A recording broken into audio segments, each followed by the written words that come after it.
aqui, mais uma vez, para não deixar em branco uma data muito grata para a maçonaria e para o nosso país. Essa data, e na breve fala que eu farei aqui, ela está dividida em alguns segmentos históricos. Vou descrever o momento que vivíamos naquela época, 1889, por volta de 1880. Vou descrever a situação do Brasil e depois vou enveredar em 4 efervescências e 3 questões indissolúveis. As questões indissolúveis geraram uma solução de continuidade, que foi a queda da monarquia. Essa sequência, uma conclusão pequena. O momento, ele é derivado de uma cessação do fluxo migratório americano que ocorreu desde 1823. O solo americano começou a ficar muito impactado pela afluência de diversos continentes de correntes migratórias. Até que apareceu um presidente, James Monroe, que ele estabeleceu um slogan, América para os americanos, e começou a bitolar o fluxo. Logo em seguida teve um outro presidente, Abraham Lincoln, que é considerado um dos pais da pátria americana, considerado um dos maiores presidentes que a República teve, e ele tinha algo semelhante ao Donald Trump, eleito ainda há pouco, porque ele tinha soberania exclusivamente para americano do solo americano. Então ele começou a vedar mais ainda o acesso de estrangeiros. E finalmente, vale dizer que, além do Monroe e do Abraham Lincoln, teve também a Guerra de Secessão, que foi uma guerra terrível, que durou uns 5 anos. Foi uma guerra bastante encarniçada, entre irmãos, entre fraternos, norte e sul, e morreu quase 700 mil pessoas. Os que não morreram ficaram aos pedaços. Eles não tinham grande infraestrutura de saúde. Então, o território americano ficou vedado por fluxo migratório. Daí a pouco, 50, 80 anos depois, o Brasil e a Argentina receberão para mais de 9 milhões de imigrantes, o que fez com que o sul brasileiro fosse o centro geométrico do crescimento empresarial, crescimento econômico do país, próximo à Argentina. Muito bem, visto isso, nós temos mais ainda, olhando para o resto do mundo, os conglomerados financeiros começaram a surgir. Era o embrião do mercado. Os grandes ricos, tipo os Rockefeller da época, começaram a se conglomerar. Qual era a ideia deles? Fazer o fluxo do dinheiro vir para o país que não tinha mercado. Então o fluxo do dinheiro vinha dos ricos para os pobres. Era alguma benesse? Não. Tinha um tal de juros. Os juros é a forma de você pagar o dinheiro. Então os juros eram escorchantes. E o preço que a gente pagava, além do juro, era o fato deles dominarem e mandarem na máquina estatal. Eles vinham dar pitaco, eles vinham promover os interesses deles aqui. Além disso, tinha o petróleo, o motor a explosão começou a aparecer, a energia elétrica começou a ser usada por volta de 1870. Os processos produtivos começaram a ficar concentrados na mão de grandes empresários, e teve também grandes monopólios que cobriam o mundo com seu dinheiro e seus poderes.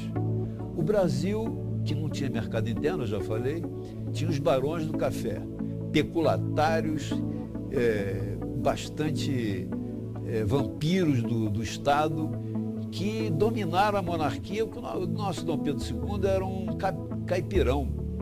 Ele era meio alienado, ele foi ficando velho e foi ficando alienado. Então era presa fácil dos carolas, dos grandes empresários. A monarquia foi ficando isolada, até que ela desmoronou.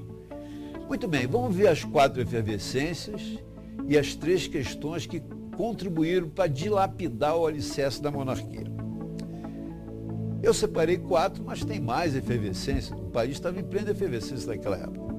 Uma delas é o fato da princesa Isabel ser casada com um maçom iniciado na França e de aristocracia francesa, o Conde d'Eu. A princesa Isabel não tinha vocação para os trabalhos da corte. Ela detestava a burocracia da corte.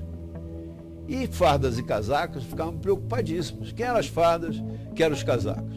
As fardas eram oficiais que iam se preparar na Europa. Sempre teve isso, como até hoje ainda tem alguns casos de oficiais nossos que vão serem adestrados em países mais avançados. Naquela época era comum, nós tínhamos uma academia militar bastante ativa e tínhamos uma academia naval também extremamente ativa, que veio com os preceitos básicos de Portugal, quando o Dom João chegou aqui. Então, essas fardas cheias de mações e os casacos, os endinheirados, cheios de mações entre eles, ficavam preocupados com a sucessão. Dom Pedro estava mais morto do que vivo. Ele tinha um diabetes que matou ele menos de 2 anos depois dele ter sido deposto. E ficando alienado, mais preocupado com o que acontecia lá fora do que com o que acontecia aqui dentro. O segunda efervescência é o fato do Dom Pedro II começar a assumir uma série de influências externas. Ele mudava o gabinete por iniciativa própria, ele não ouvia mais os políticos, ele ouvia até parentes dele que eram aristocratas na Europa. Ele chegou a ajudar um primo a dar um golpe no México. O primo parou no Brasil, ficou sediado para dar o golpe. Então ele ficava ouvindo esses lero-lero extra-governo, tomava medidas que não eram do interesse do povo, e o povo foi se afastando dele. E havia também os barões do café que queriam sugar o erário de Canudinho. E mais, naquela época, já em 1870, tinha mais negro alforriado, e alguns ricos, muito ricos, do que negro escravo. Isso era um zum danado. O negro alforriado tinha alguns que tinham estudos avançados na Europa. Uma terceira efervescência era a antimaçonaria. No gabinete de Dom Pedro II, tinha uma série de assessores que ficavam envenenando ele contra a maçonaria. E o exemplo espetacular de maçom era o Barão de Mauá, nosso irmão Irineu Evangelista, que era analfabeto até 20 anos, sem pai nem mãe. O tio que criou ele abandonou tudo, foi para o exterior buscar riqueza, dizem que até passou na Austrália. E ele ficou sozinho aqui, aprendeu a ler por conta própria, foi um dos homens mais ricos da época. Eu me atrevo a dizer que no hemisfério sul não tinha, tirando o tio Patinhas da Bolívia, não tinha nenhum outro com mais riqueza. O tio Patinhas era o que explorava a prata da Bolívia, que ainda é o maior minério do mundo. Tirando ele, o Irineu Evangelista de Souza, ele cobriu esse país todo de ferrovia de norte a sul. Ele praticamente sustentou o Banco do Brasil, era industrial, era comercial, fazia tudo de bom grado para o país e obteve as costas de Dom Pedro II. Isso deixou a maçonaria muito indignada. E, finalmente, as lojas maçônicas do Sul, como sempre o Sul aguerrido, panfletaram nas 21 províncias. Província é o nome correto de Estado, que nós chamamos equivocadamente hoje de Estado. Eram 21, que quando foi instalada a República, viraram 21 estados.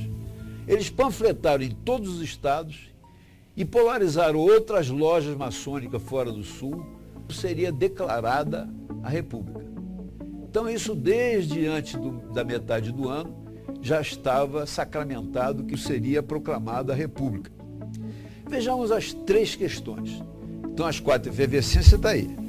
Princesa Isabel Conde de irritava e atemorizava fardas e casacos. As influências fora do governo irritavam todos os empresários e as forças vivas da República, da monarquia. A trama antimaçônica desgostava totalmente os maçons.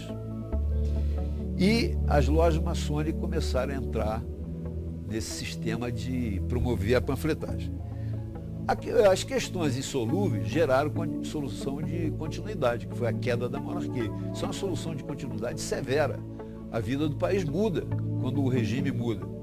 A primeira questão que está na pauta é a questão maçônica. É muito conhecida como questão religiosa, questão dos bispos, mas é uma questão eminentemente maçônica, até porque o chefe de gabinete, o primeiro-ministro, na realidade ele era chamado presidente do Conselho de Ministros, que era o nosso irmão Visconde do Rio Branco, José Maria da Silva Paranhos, ele era o grão-mestre-geral do Grande Oriente do Brasil.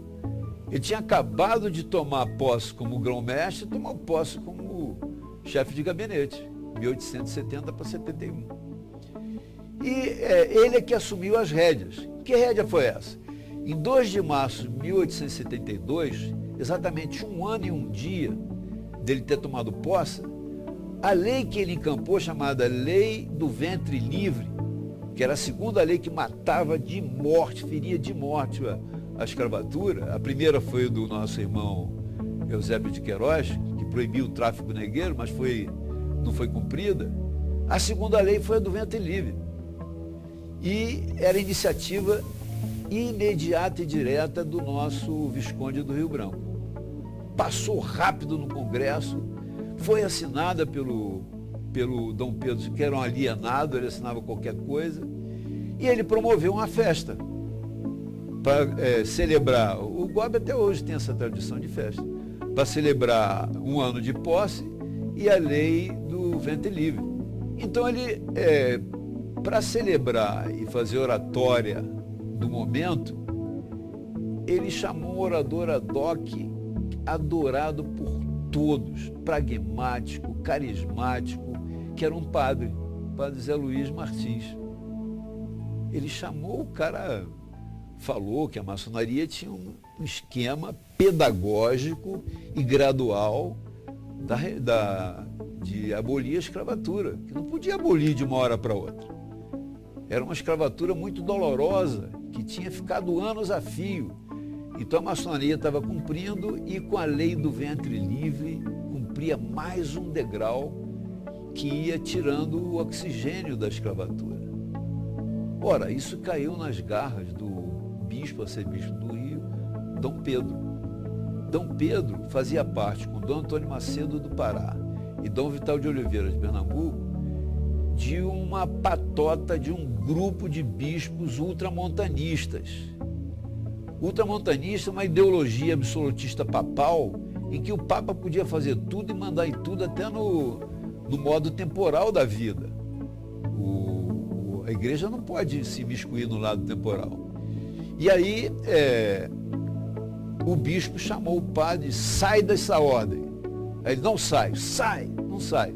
Ele ficou com raiva e começou a proibir tudo: batismo, enterro, frequência de maçons, as quermesses conjuntas. E o bispo lá do Antônio Macedo, também do Pará, e o bispo, também outro ultramontano, lá de Pernambuco, começou a proibir no Nordeste. E o nosso grão-mestre-geral, primeiro-ministro, ele chamou os bispos: escuta, o Brasil não é religioso, não, é laico. E quem manda no país e até na igreja é o governo. Para com isso. Eles se ameaçaram se afastar do governo. Foram deixando o Dom Pedro II cada vez mais isolado. Então ele ficou isolado, o clero se afastou. Na realidade, o nosso Visconde do Rio Branco sabia das cartinhas que o Pio IX mandava para Dom Pedro. Como é que se atura a maçonaria? Eles são satânicos.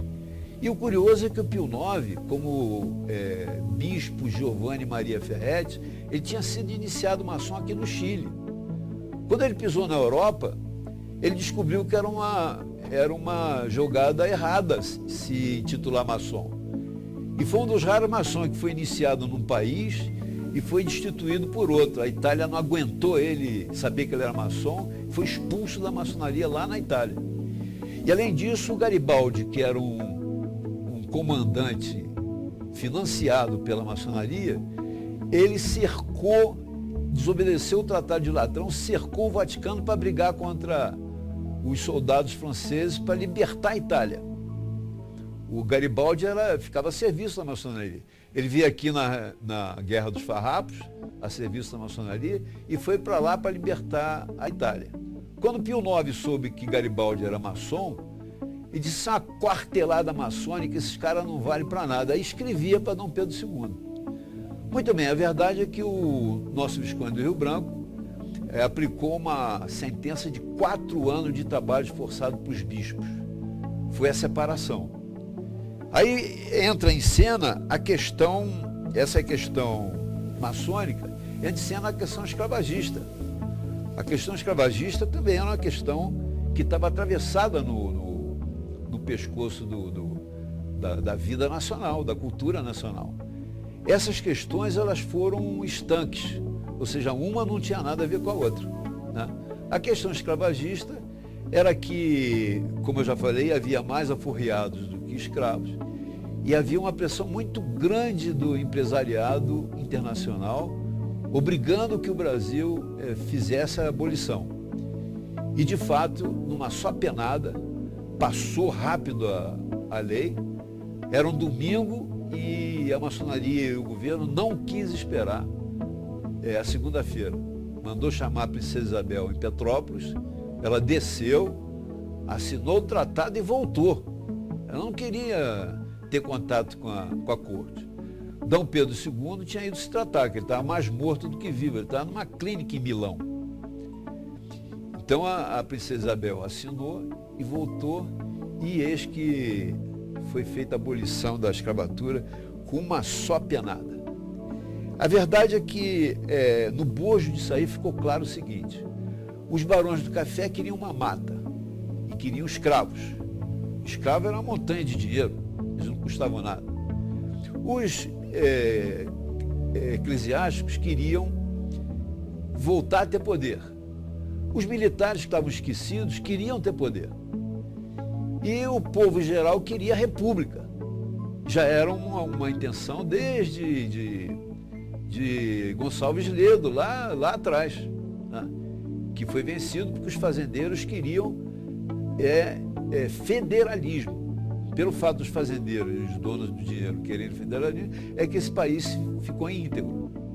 Aí veio uma terceira questão, todas são emendadas, mas uma não tem nada a ver com a outra, que foi a questão militar, que alguns dizem que os militares ofereceram a vida na Guerra do Paraguai, mas isso é um pouco folclore. Eles vieram bravos, mas quem perdeu a vida foi os cabos e praças, né? Os oficiais tinham sempre muita mordomia. A verdade é que os oficiais, eles era muita cultura. Eles iam estudar na Europa e não tinha mais cabimento obedecer a um rei que já estava mais morto do que vivo, cuja primogênita, a Princesa Isabel, não tinha vocação para o mando. Eles tinham medo de ser comandados pelo Conde D, um francês. E aí isso aí causou uma repulsa muito grande. O Sena Madureira, como eu já falei, ele quis fazer uma saudação ao Dragão do Mar, que tinha começado a abolir a escravatura no Ceará. E ao chegar no Rio, ele fez uma festa, xingou um general, disse: você é tenente-coronel, não pode fazer isso? Ele disse: tanto posso. Aí deu um xingamento, o general mandou prender. O Marechal Deodoro veio do Sul, a pretexto de tomar posse no GOB, ele estava exatamente tomando posse como grão-mestre-geral do GOB. Mandou soltar a Sena Madureira, e aí começou a ebulição cada vez maior, porque o Benjamin Constant, tão brilhante quanto ou mais do que Sena Madureira, assumiu as rédeas do processo. Eles tinham todos os oficiais subalternos na mão, porque tanto Sena Madureira quanto Bittencourt, eles davam aula na Academia de Formação dos Oficiais do Exército e davam aula na Academia Naval de Formação dos Oficiais da Marinha. E aí não deu outra, as coisas se evoluíram, panfletaram mais ainda, que seria dia 20 a Proclamação da República, até que implantaram o boato que entre 13 e 14 Deodoro seria preso. Eles foram em casa, pegaram o Deodoro, que estava com acesso de asma, estava até febril. Ele foi sem entender direito o que ia acontecer, botaram ele num cavalo e foi proclamada a República. Foi tão pacífica quanto a gente pode pensar. Um velho montado num cavalo, está proclamada a República.